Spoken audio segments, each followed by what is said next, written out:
Hello everyone, welcome to Lukmaan IAS.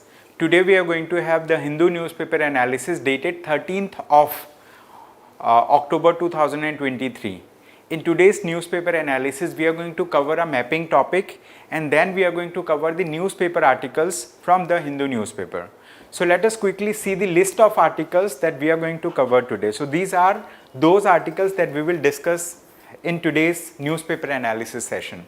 So the first topic that we are going to discuss about is a mapping topic, and this will help you to qualify the prelims exam. It will help you to, let's say, solve a mapping question in the prelims. So it is very important that you be regular in attending the mapping section, because it is going to help you to prepare for the examination.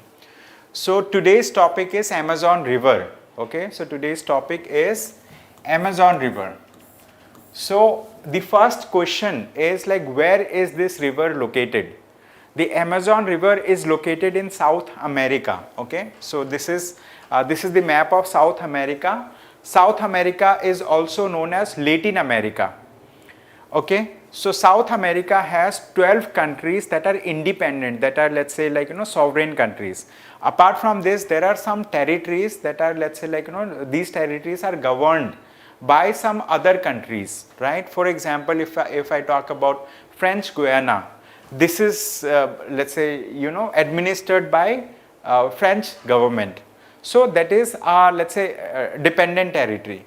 However, in South America, today we want to discuss about the Amazon River. Now we need to understand the if we talk about a river, so there is a main channel of river, and apart from this, there are subsidiary rivers also. Subsidiary rivers are of two nature. One of that river, which, let's say, adds water to the main river, they are known as tributaries. Okay, and then there are other rivers that, let's say, take away river from the main river. They are known as distributaries of river. So when we talk about Amazon River, the main river Amazon, so this Amazon River follows through, okay, or flows through 3 countries. Okay, the main Amazon River flows through 3 countries. What are those 3 countries? One of the country is Peru. Okay, one of the country is Peru. Second country is, let's say, this Colombia, and the third country is Brazil. Okay, so Peru, Colombia and Brazil. So these are the 3 countries through which the Amazon River flows. If we talk about the largest river in the world, right, by volume or discharge of water, so this is the Amazon River. So Amazon River discharges the largest amount of water. So by that logic, this is the, let's say, largest river in the world.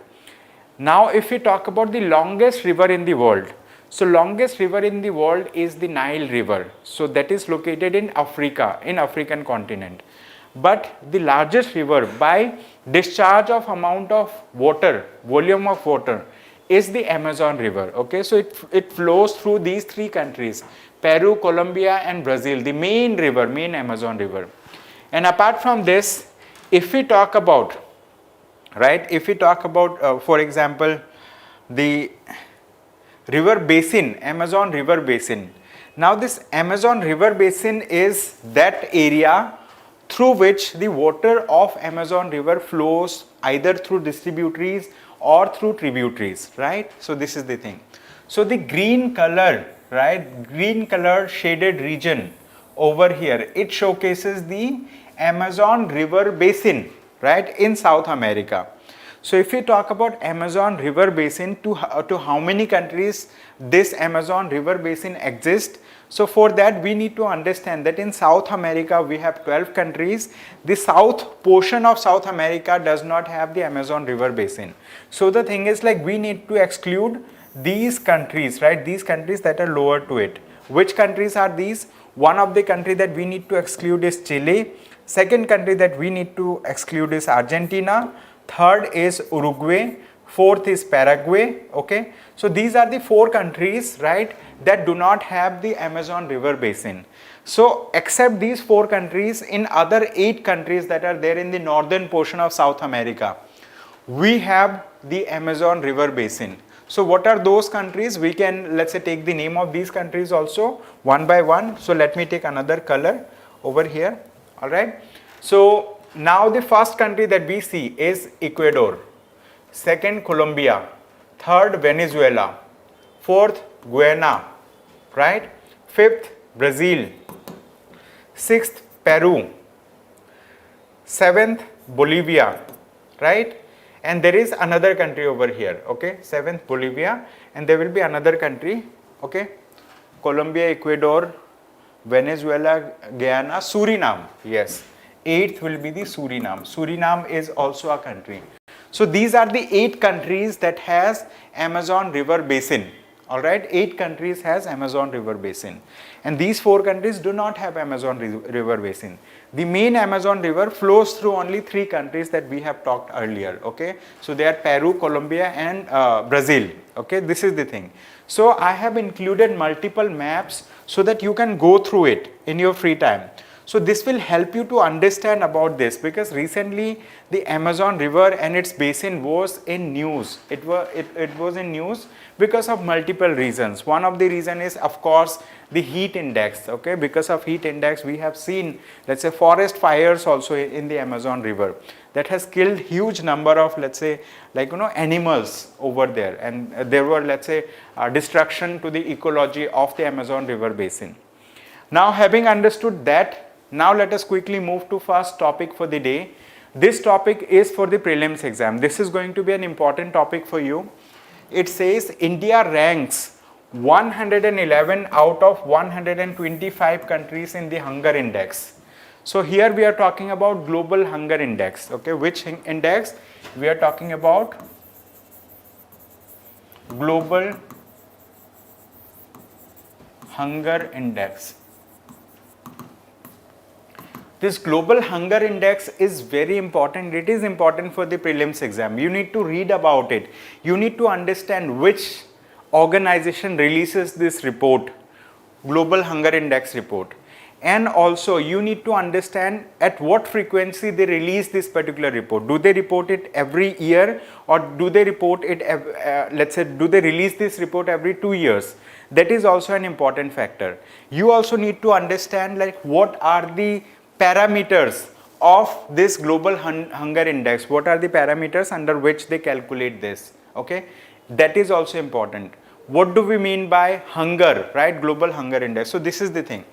So now India has been ranked 111 out of 125 countries. So through this particular title itself, we should know that India is not performing well. So India is among the, let's say, like, least performing countries in the world. So we have been ranked 121 out of 125 countries. I mean, like, this is so worst report. I mean, like, this report says a very worst scenario of management of hunger, of food security in India.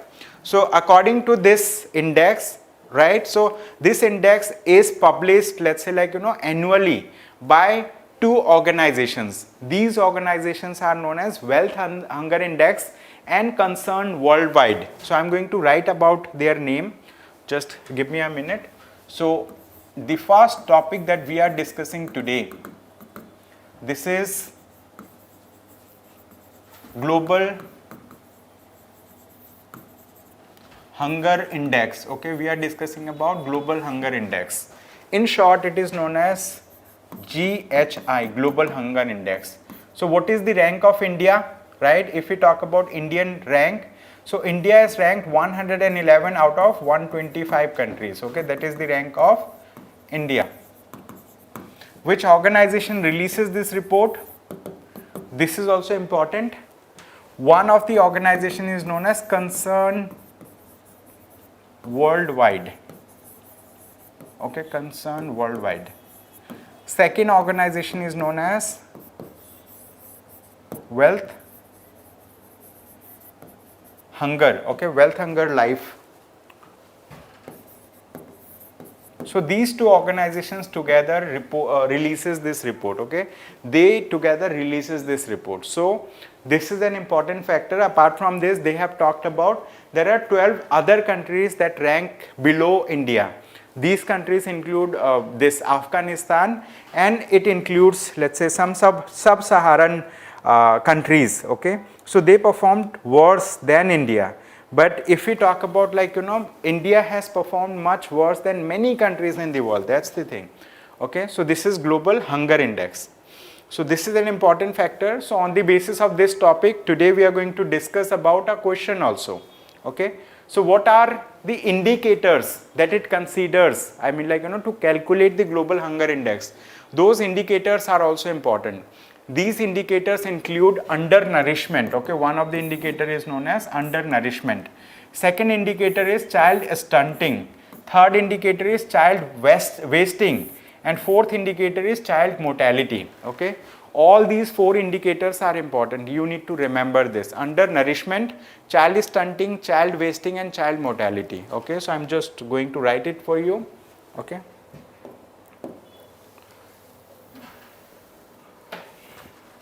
So I'm writing about the indicators of global hunger index. Okay, what are the indicators? Number one is undernourishment. Okay, child undernourishment. So let's see whether they write it. Undernourishment. Okay, first is undernourishment.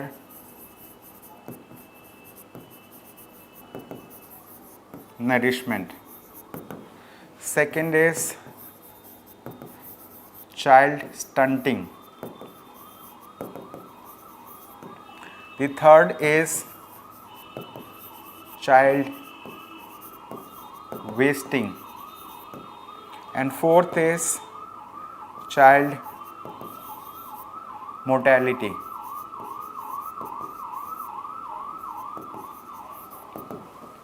So what do we mean by child stunting? Undernourishment means when people are not properly given nutrition. Okay, means like it can be, let's say, very low nutrition to the child, or let's say misplaced nutrition. Some children may be given, let's say, excessive doses of some nutrients, but other nutrients may not be available. So that is also considered as undernourishment. When we talk about child stunting, right? When we talk about child stunting means the height of the child is not growing. Okay, child stunting means height of the child is not growing as compared to his age. Okay, height is not growing as compared to age.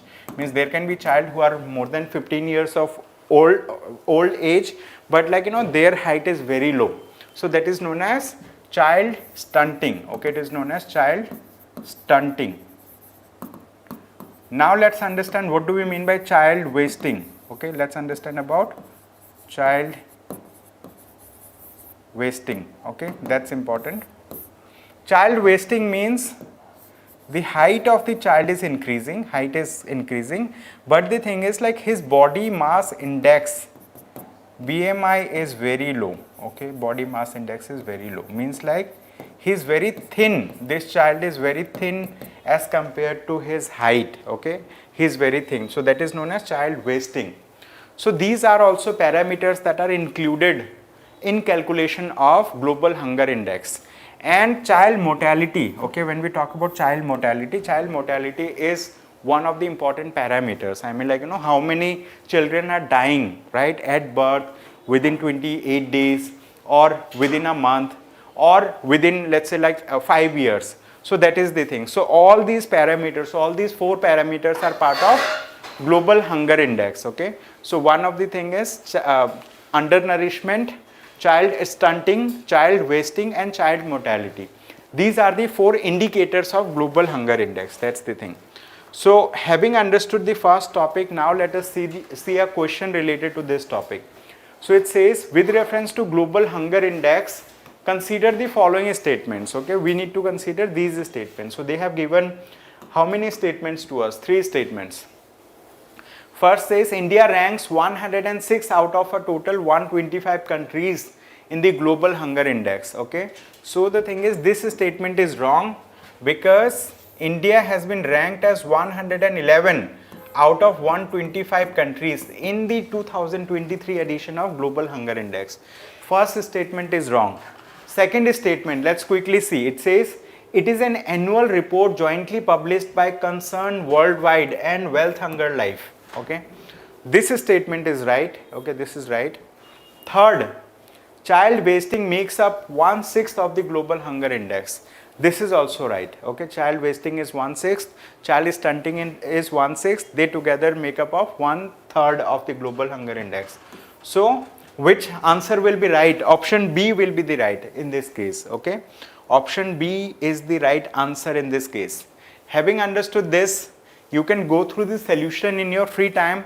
You can download this PDF from the description of the YouTube video. And then now let us talk about another topic. This topic is again important. This is an ongoing issue of international importance. It is part of international relations. It's part of GS paper 2. Okay, GS paper 2 of the mains exam. So it says India reiterates call for a sovereign Palestine state. Okay, India reiterates the call for a sovereign Palestine state. Now let's understand about this topic. Name of the topic is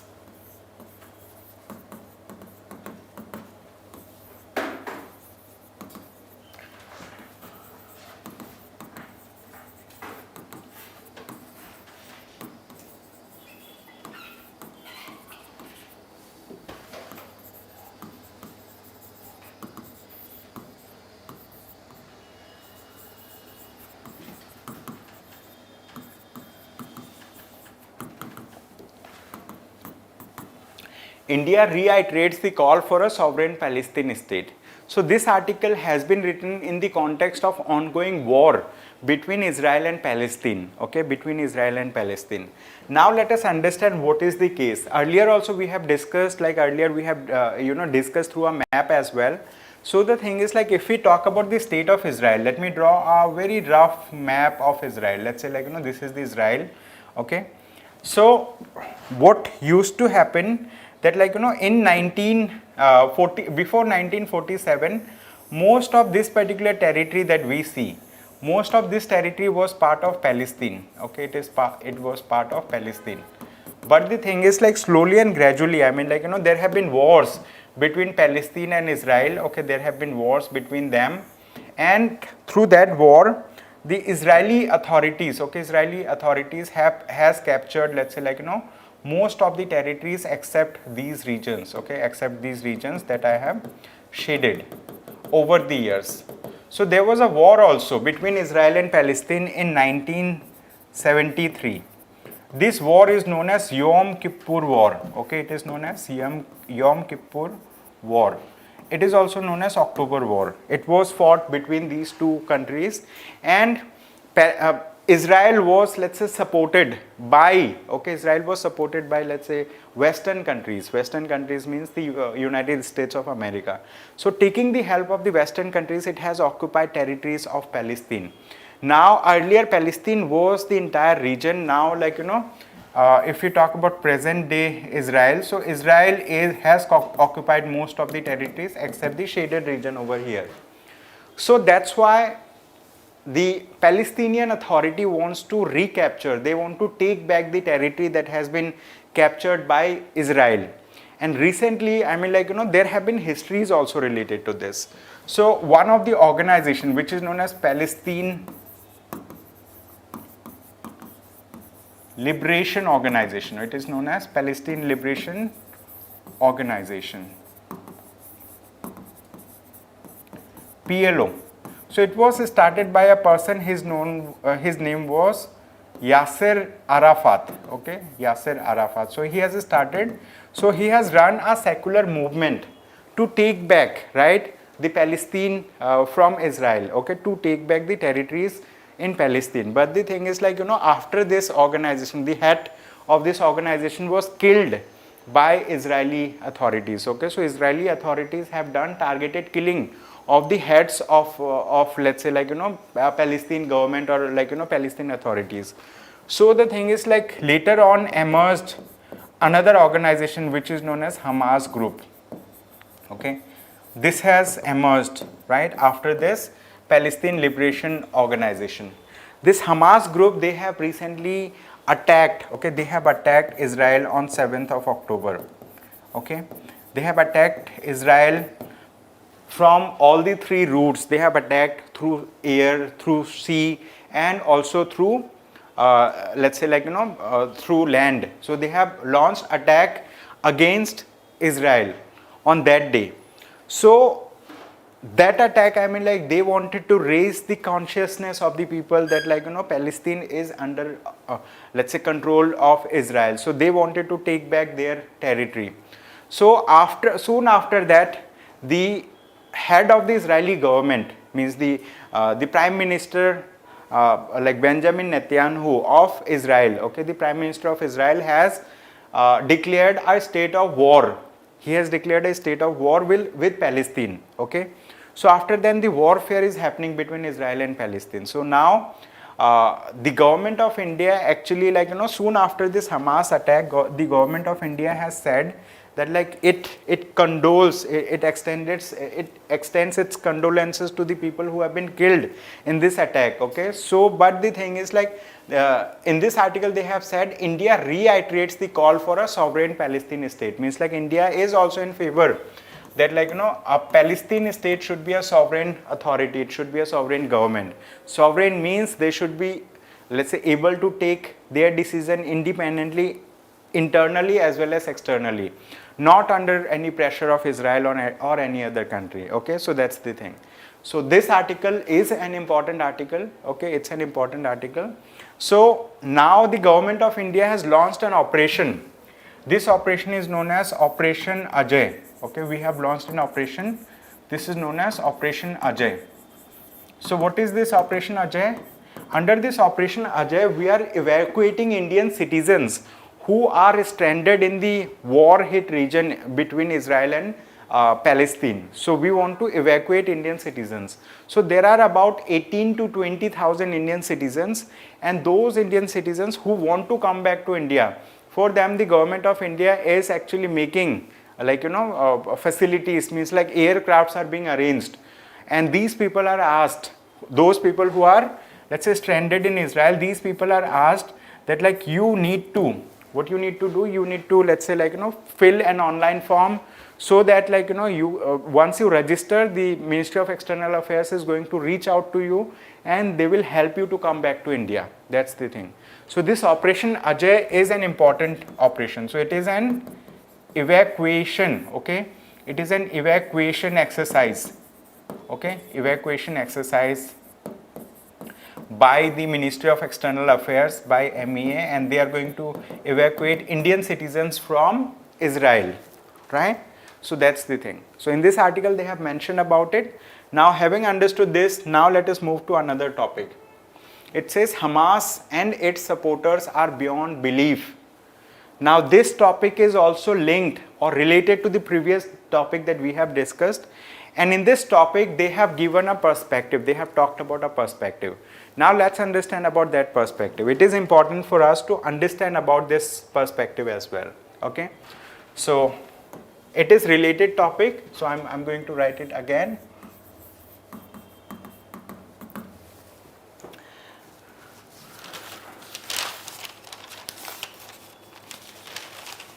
So name of the topic is Hamas and its supporters are beyond belief.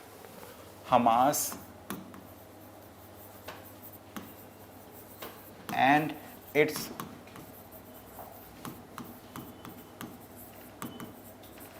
supporters are beyond belief, okay. So let's understand about this topic. So here in this article the author has given a perspective.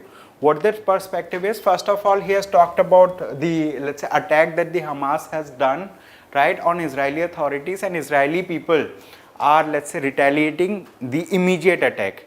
But the thing is, like, there was an original sin that was conducted by the Israeli authorities by taking the help of the Western countries like USA.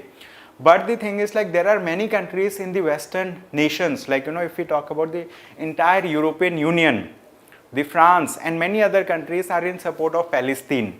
So they say like they also want an independent Palestinian they want a kind of sovereign Palestinian organization, sovereign Palestinian state. But what is the issue? Here the author is talking about that like soon after Israel started capturing Palestine, right? So Yasser Arafat has started the Palestinian, okay, Liberation Organization or Palestine Liberation Organization, okay, Palestine Liberation Organization. This Palestine Liberation Organization in short is known as PLO. So what was the task of this Palestine Liberation Organization? They want to liberate the Palestinian territory from the occupied Israeli occupation, like from the control of Israeli thing. Okay, so this is the thing. So this was started. This organization was started by Yasser Arafat. Okay, Yasser Arafat.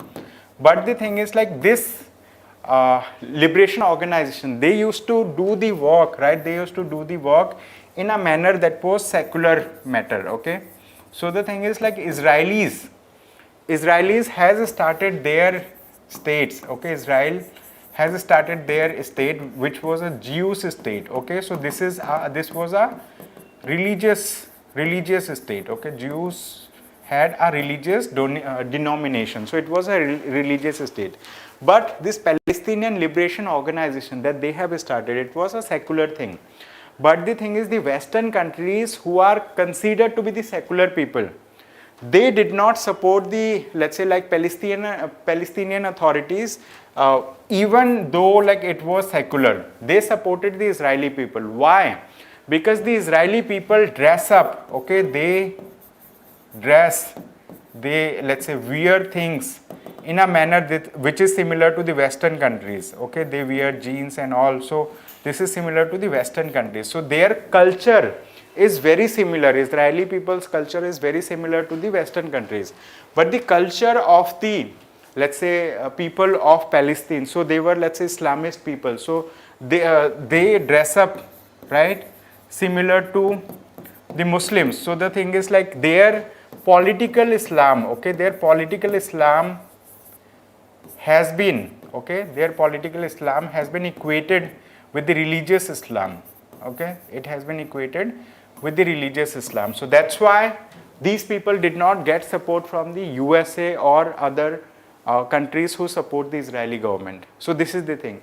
So the author is saying that the Palestinian, although these organizations did not get support, okay, these organizations did not get support from the USA and other thing, but still this has created a kind of renaissance among the Islam people who follow the Islam, among the people like who are from Palestine. So they had gained solidarity. Okay, so these people have gained solidarity there.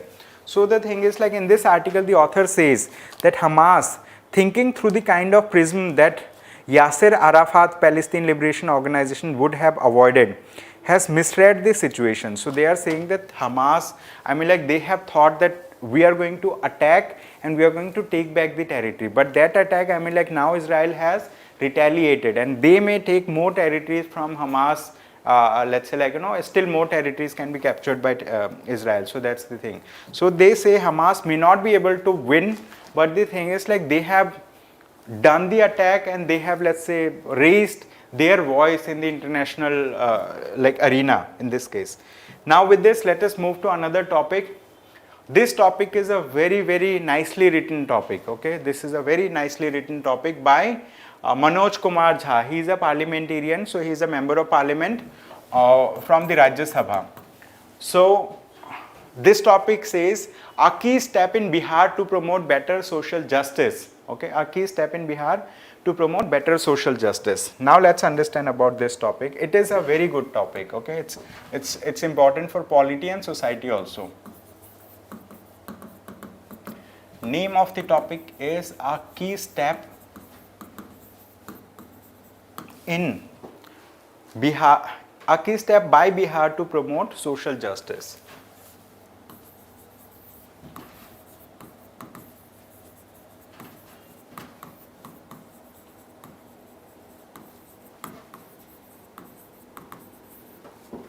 To promote social justice.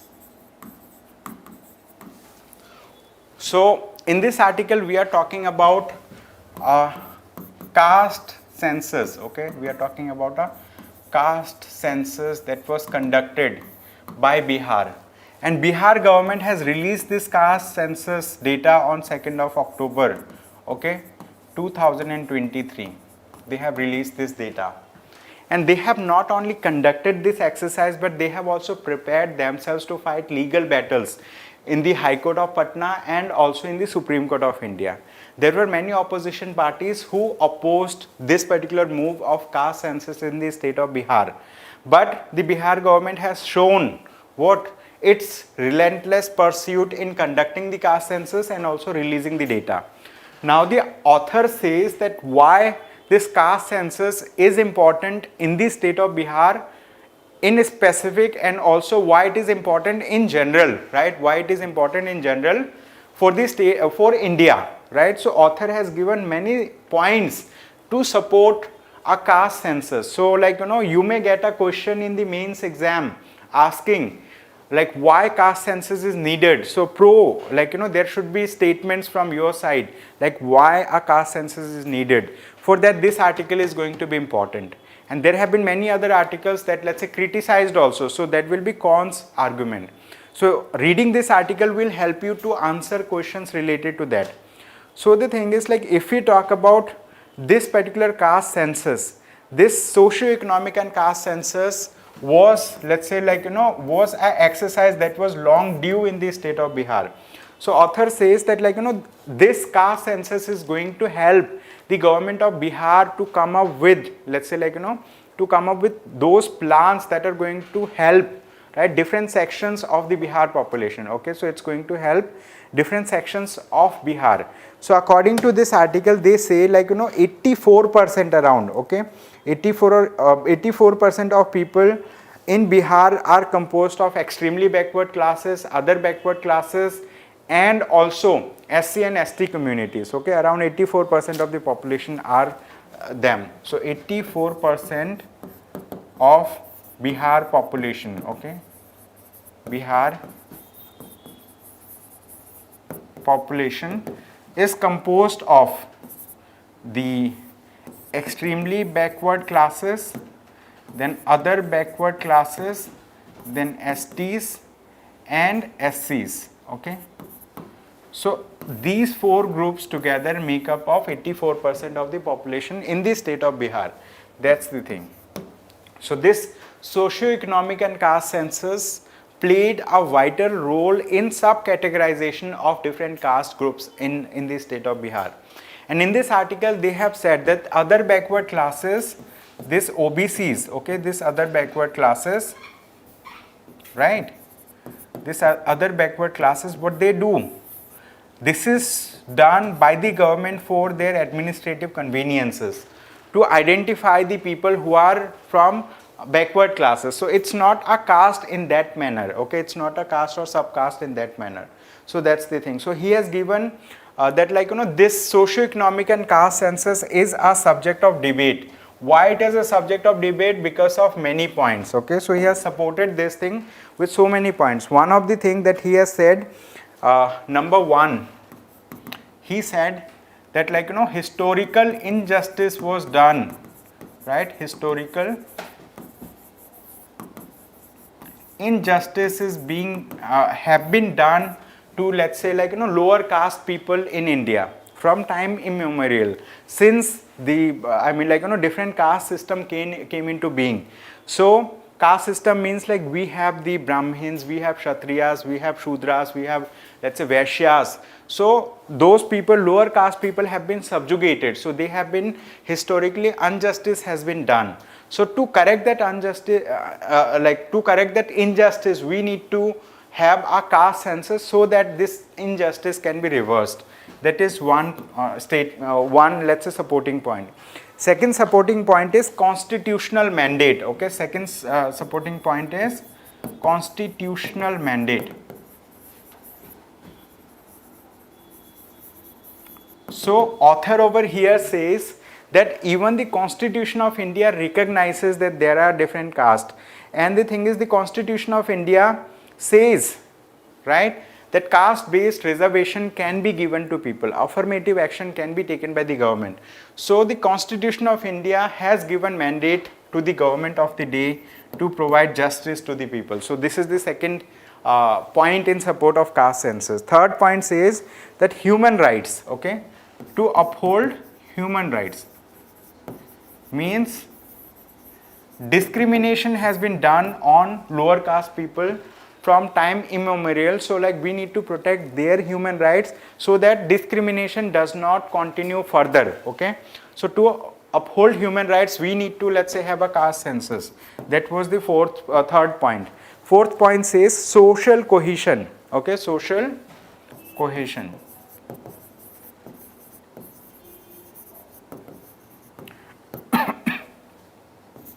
So if we conduct a caste census, we will be able to identify which people are from which caste, okay. So it will bring a kind of cohesion among same caste people, okay. So it's going to have, this is the thing. So he says caste discrimination perpetuates social division and hinders social cohesion.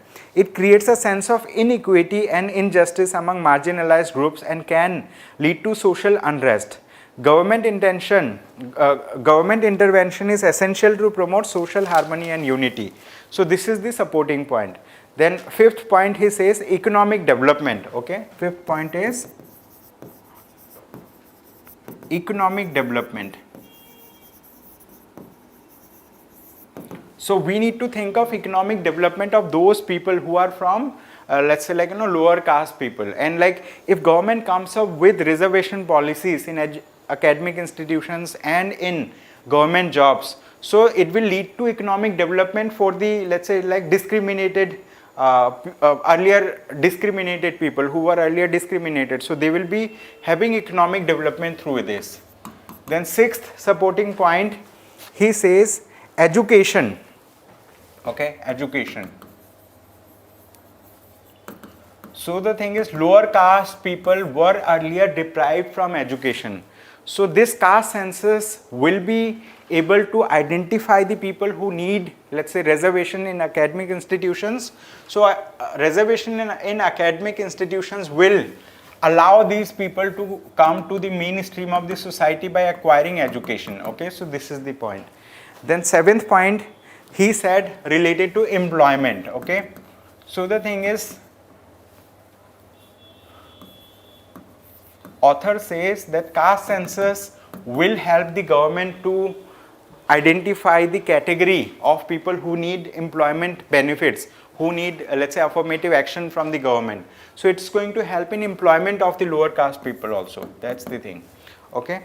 So related to employment it says discrimination in employment can limit job opportunities for certain caste groups. Government intervention is required to enforce anti-caste discrimination laws to promote fair employment practices, including affirmative action in public sector. Then eighth point he says political representation, okay, political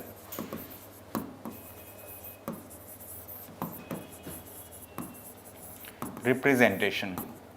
Political representation means these, if reservation is given on caste basis, for political posts, so in that case political representation will also come forward. So now the state of Bihar, I mean, like, since they have conducted the caste census, so they will be, let's say, fielding their candidates from different caste in different regions. So it will lead to representation of those caste people, right? It will lead to representation of people from various caste in those locations. Then ninth point is awareness and sensitization, okay. Ninth point is awareness and sensitization. Means through this caste census, since it was released, so people will be aware like what is the proportion of their members in the society. So they will be knowing, they will be aware of their plight, okay. People will be aware and government will be aware, so they will be able to generate campaigns, okay, for generating awareness among the masses, okay. That's the thing. 10th is legal framework, okay. 10th point is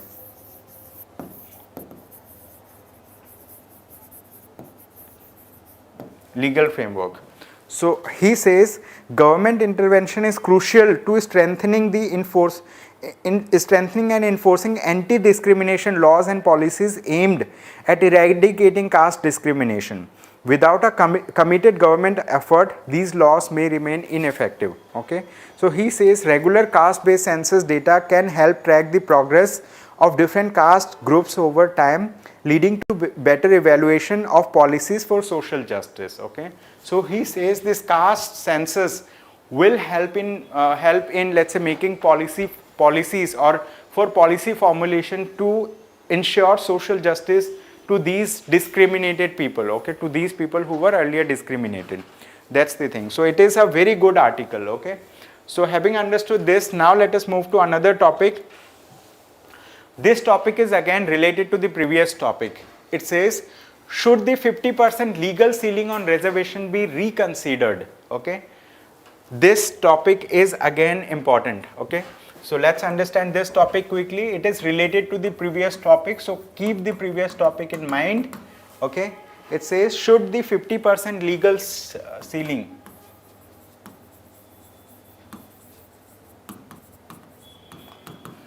should the 50% legal ceiling on reservation be reconsidered? On reservation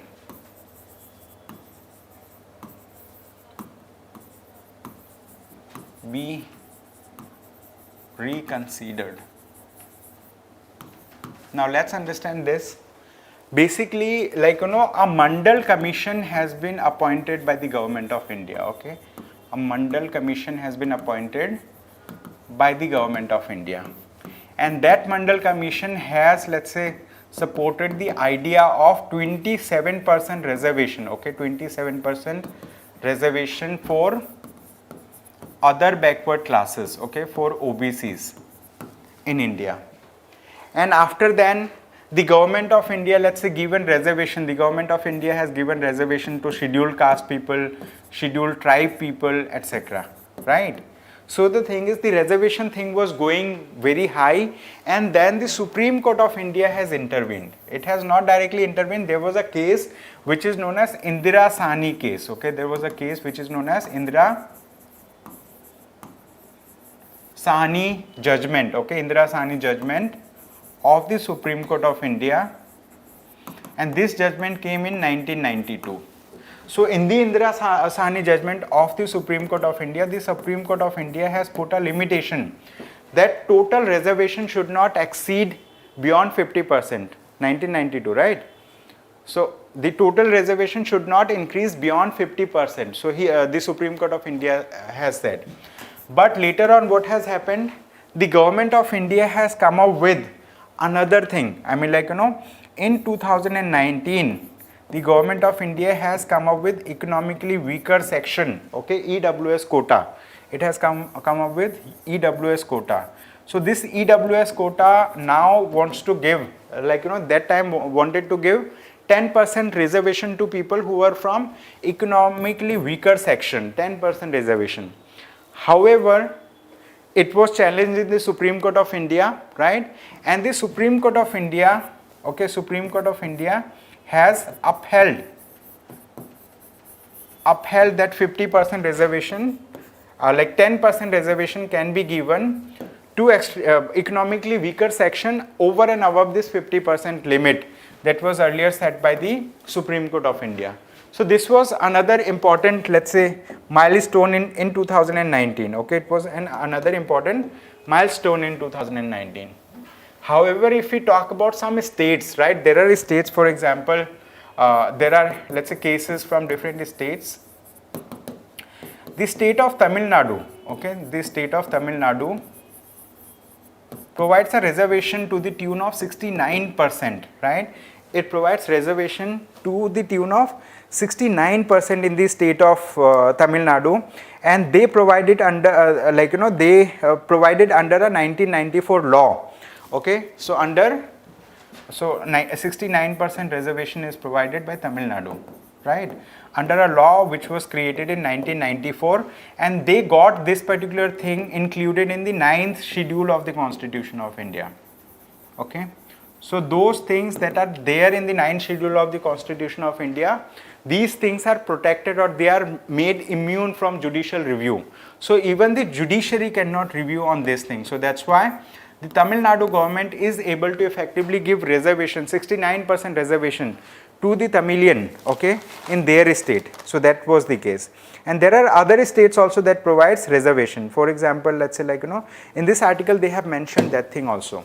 So here the author is pondering about that should 50% legal ceiling on reservation be reconsidered. Now the thing is like it has already been reconsidered by the Supreme Court of India in 2019 in the economically weaker section case. There are different state governments who have breached this limit, and now the Bihar government has come up with the socio-economic and caste census, or means like it has come up with caste census. This Bihar government has come up with caste census. Okay, they have come up with caste census. So according to this caste census, 84% of people, right, 84% of people, that includes extremely backward classes, other backward classes, the STs and SCs. So if 84% of people are under different, let's say like caste groups, so necessarily, I mean like the reservation will go up. Now the author is saying, now the situation is, this particular caste census, it has led to a situation that there can be an all India level, what we say, caste census.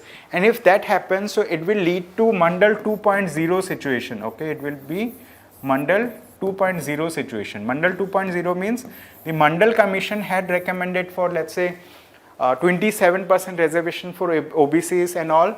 But this thing is going to, like, the caste census is going to pave another way for further, let's say, caste reservation in the country. Okay. And in this article, they have discussed that yes, caste census is needed. It is necessary to identify different caste groups and provide benefits to these people. That's the thing. So today there were 3 such articles that discussed about caste related aspects. Okay, we have already covered 2 such articles.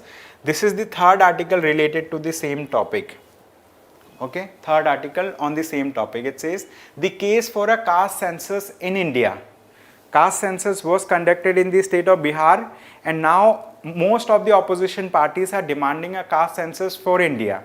However, the ruling party is opposing this particular thing. They say the caste census is not needed. However, the opposition parties are saying that like if caste census is conducted, so we will be able to identify different caste groups in India, and we'll be able to get seats from those constituencies. That's the thing. So in this article, they have discussed many things. They have discussed about Mandal Commission. They have said like Mandal Commission recommended 27% reservation for other backward classes in government services and educational institutions, aiming to maintain 50% ceiling for reservation set by the Supreme Court. Then the Indira Sahni case in 1992 upheld the OBC reservation based on criteria other than the caste, allowing the OBC reservation in public employment and educational institutions. The demand for full caste enumeration in the, let's say, national census has arisen to better understand the population share of the caste groups. Means this article is also on the same topic. Okay, so just what you need to do, you need to go through these pointers that are mentioned on the right side of this article. So you will understand the crux of this article. So they have said the Constitution 103rd Amendment Act in 2019 provided 10% reservation to economically weaker sections in the general category, which challenged the 50% reservation ceiling, but was ultimately upheld by the Supreme Court of India. That's the thing. And to ascertain the accurate number of OBCs, I mean like in this article also they have discussed about caste related thing. So many articles, 3 articles, big articles on caste related aspect. Now we have another topic. Quickly we will go through this topic. It says Supreme Court urges women to rethink plea to end 26-week pregnancy. Yesterday also we discussed a topic on this, right? Yesterday, I mean like, this 2-judge bench of the Supreme Court of India, right? 2-judge bench of the Supreme Court of India was hearing this matter. So there is a woman, right? This woman actually has 2 children. Okay, she has 2 children, and one of the child, right? One child is less than 1 year old. Out of these 2 children, one child is less than and the third child, okay, third child is, she is, let's say, 20 weeks, 26 week pregnant with the third child. Now she wants to abort this child, okay, but the thing is, now, I mean, the central government is opposing this particular move. Central government is saying she should not be allowed to abort the child. Then the petitioner is saying that she should be allowed to, let's say, abort the child. So yesterday there was a split verdict. I mean, like 2 judge bench, they disagreed with one another's opinion. So that's why they have referred this matter to a higher judge bench, 3 judge bench. And the Chief Justice of India then made oral submission, means like, orally he has made a comment that, like, Supreme Court urges the women to rethink plea to end the 26 weeks pregnancy. Why? Because the Supreme Court understands that the women should be having bodily autonomy to take a decision related to whether to keep the child or not. But the thing is, at the same time, Supreme Court of India is aware of the rights of the unborn child. Okay, the child which is still, let's say, like, in the womb of the like women. So that's why the Supreme Court of India has said what this woman was doing for the last 26 weeks. She could have decided for this earlier also. So that's the thing. And now the Supreme Court of India is going to look into multiple aspects related to this. And now we need to understand this caste related, like abortion related things are taken care of by an act which is known as, yesterday we discussed about that act, but like today they have not mentioned about. So under that act, the original act that was there, okay, 1971 act, okay, 20 weeks was the limit that, like, a person can go for abortion within a time frame of 20 weeks, but like there were limitations and all. But in 2021 this act was amended and this has been extended to 24 weeks, but now this case has become 26 week. Okay, so that's why the Supreme Court of India is hearing the matter today. So we will get an article on this tomorrow, like what the Supreme Court of India taken decision in this aspect. Okay, so this is the thing. Now we have another topic. This topic says, I mean, like we will talk about this topic only. To the left topic, right topic, I mean, it's not very important, although this National Company Law Appellate Tribunal, so it is also important, but like we are going to discuss about this. It says tea industry in acute financial crisis, says Indian Tea Association. Now the tea industry, I mean, like these people who are growing the tea, they are not benefiting as much that they could be. Okay, the tea industry has grown at a CAGR of 4%. Okay, CAGR of 4% over the last few decades. CAGR means compounded annual growth rate. So they have grown by 4%. Okay, compounded annual growth rate. However, if we talk about the inputs that are needed for the tea industries, those input thing, their cost has increased by 9 to 14% CAGR. Means the input cost has been rising, but the growth in the tea industry was not matching up with this. So that's why the tea industry has talked about that some benefit must be provided by the government under a scheme which is known as road tap scheme. What is road tap? Remission of duties or taxes on export products. Okay, so they want some remission of duties, remission of, let's say, taxes on the products that they are exporting. So this is the thing. Okay, so in this article they have discussed about it, and this article, National Company Law Appellate Tribunal. So I mean, like a case is going on for 2 different groups. One is Anirudh's Agro Resolution Plan to acquire Viceroy Hotel. Okay, so like, they want to acquire a hotel. So related to this, some kind of dispute is happening. Okay, so this is the thing. Having understood this, We have completed today's discussion. Thank you so much everyone for attending today's session. I hope you have a good day ahead. Thank you.